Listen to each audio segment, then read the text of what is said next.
Hello, Herman Deal, the real deal here. Today I want to talk about how much fruit I eat and why. What's the reasoning behind why I eat such little amounts of fruits? The truth is, I don't need to eat any at all. Humans do not need to eat fruit. I know that's hard to wrap your mind around, but it's the truth. Okay, it's the truth. We get all our essential vitamins and minerals from meat, animal products. The Inuit in Alaska, Canada have survived for decades, centuries, eating only meat, fish mainly, and basically no fruit. Maybe a little bit of sea algae or something like that. So we can get all our vitamins and minerals without eating fruit. Now, when I do eat fruit, I do eat a little bit, but I'm talking like I get these small apples. Okay, these apples are small, and I'll eat about half of this a day. Half, not the full apple, not the full apple. Bananas, I'll maybe cut up half of a banana and eat that, and I put it in my yogurt. I do it really, I'm going to show the video of me doing that in a second, but I do that really just to add texture and taste to my yogurt. um, Again, I don't need it, but I do it for flavor, for taste.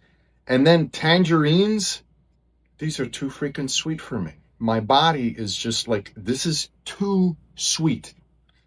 Like, it's too much. I eat one of these, I'm like, it's too much, these tangerines.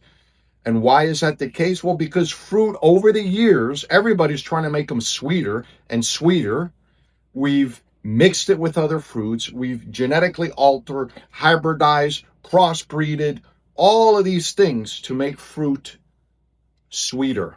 And so that's why most of us are eating way, way too much fruit. And when we used to have fruit, it would be seasonal, not the whole year around. So I made this yogurt, lactose-free yogurt. I put some cinnamon in it, and now I'm going to cut some apple slices into it. And it's not going to be a lot of apple. Why? Because, well, we don't need to eat as much fruit as everyone thinks. We should be eating a lot less fruit than we are. And this is why I have these small apples, and I'm probably going to use about half of it just to add some flavor, add some texture to my yogurt. Um, Apple is one of those fruits that has more fructose than glucose. That also means that if it puts an extra burden on the liver, because the liver can only process fructose. So since the liver has to process fructose, if you drink alcohol or if you have any type of liver issue, it could be a problem. So I've used about half, more or less, of this apple, and that's enough. That's going to provide some texture, a little bit of sweetness with my yogurt, and that's it. I'm going to put this back in the fridge, and maybe I'll eat the rest of it tomorrow. In this chart here, I really like because it shows glucose, which is in yellow, how much glucose these different fruits and vegetables have. Remember, glucose, the entire body can process glucose. It's not that it's harmless, but it's the least harmful. Fructose is more harmful because only the liver can process it.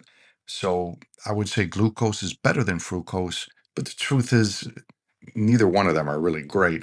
And sucrose is simply a 50% combination of glucose and fructose. So when we look at this, look at apples, for example, big red line there. So apples have more fructose than they do glucose or sucrose.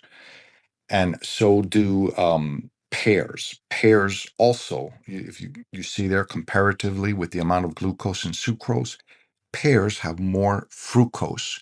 So these are fruits that are just heavy in fructose. It just puts an extra burden on the liver. And I remember when I was in my 30s and 40s, I often would get high liver enzymes in my lab test. And I definitely, looking back in hindsight, I know a big, I mean, I don't know this for sure, but I'm sure it's very likely that it was probably a little bit of drinking, but I was never an alcoholic. I would drink on weekends and that's it. But it was probably a combination of the drinking and eating a lot of apples, pears, because back then in my 30s and 40s, I was into the Fit for Life and I was eating a lot of fruits and vegetables. And that's probably why I had high liver enzymes back then.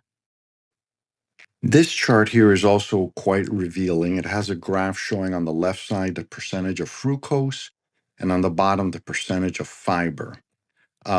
I checked with AI, and this graph is pretty accurate. What it's exaggerating is if you read the top, it says that fiber, which reduces the damage fructose causes. I mean, the AI literally told me that fiber doesn't reduce any damage. It slows things down. So yes, like uh, uh, when you eat a fruit that has more fiber, the insulin response going to be slowed down. So that's a good thing, right?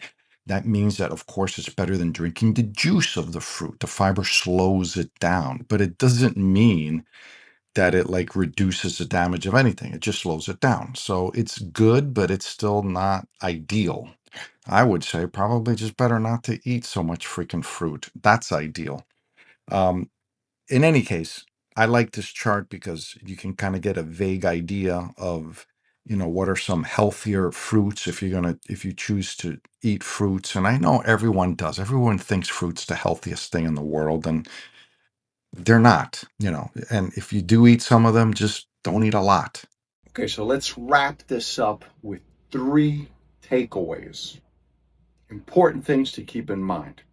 Okay, number 1, fruit isn't necessary at all.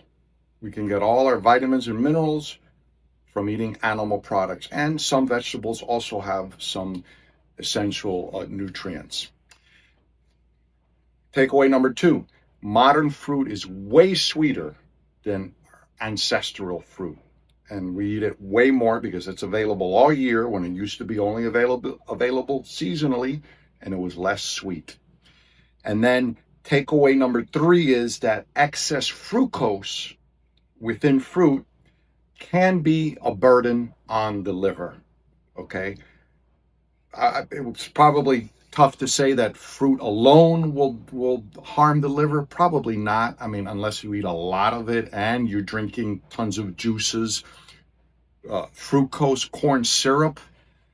Yeah, of course that's terrible for the liver. Fructose corn syrup is like the worst, and that's in a lot of processed products. But here's the key nuance to remember: if you're someone with diabetes or pre-diabetes, um, or your triglycerides are already high, or you just have like a belly. I mean, even fruit and vegetables, it's not ideal. You should probably eliminate that at least for a period of time, get the weight down, then maybe get back on it, but very little, very small amounts. I hope that was helpful. Thank you for watching this edition of Subconscious Fat. I'll be back on Thursday with Mr. Skeptical and next Monday with another video. Bye.